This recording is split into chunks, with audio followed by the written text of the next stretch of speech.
Hi, I'm Maree. I'm married with 3 beautiful daughters, aged 19, 17 and 13. And I have breast cancer in my bones. Favourite thing I love doing is travel.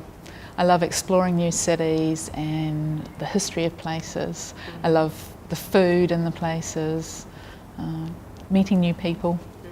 We were living in England at the time, and because I was 43 they didn't screen, and being a Kiwi lass I dodged around the back of the system and got myself screened, and then had to convince the GP that I really did have breast cancer.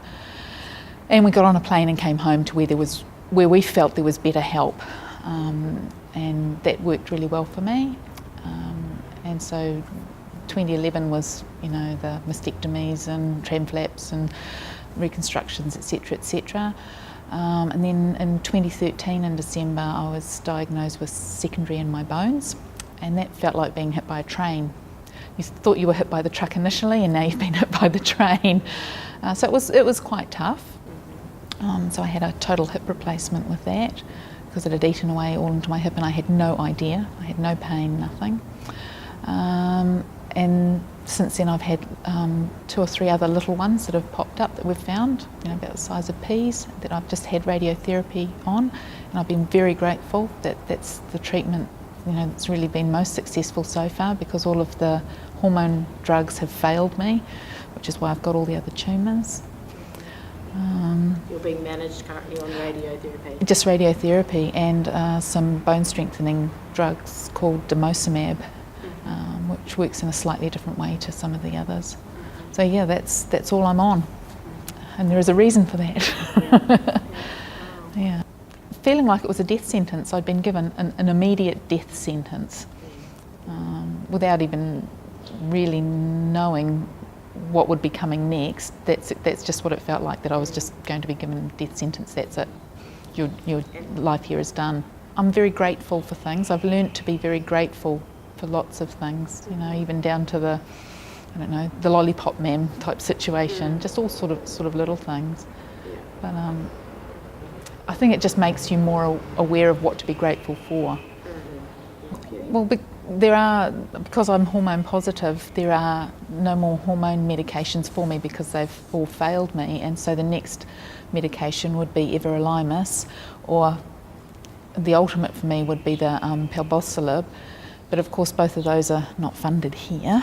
The everolimus is around $10,000 a month, and the palbociclib is around $30,000 a month. What we're actually doing at the moment is selling our home as we speak to have some money in the bank so that we have options.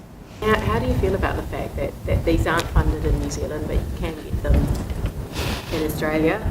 I've done a lot of research on all of the ways to be able to obtain these drugs, and I actually find it very frustrating.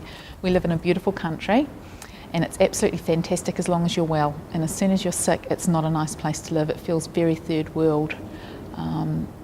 You feel like you don't matter anymore, to be really honest. Oh well, we can't get you the drugs, just too bad. So yeah, it makes me feel very sad that I feel worthless, I guess, to society. They just need to think a little bit more carefully about how we fund these sorts of drugs, and perhaps we need to lean, if Pharmac isn't able to, then maybe we need to lean a bit harder on the drug companies.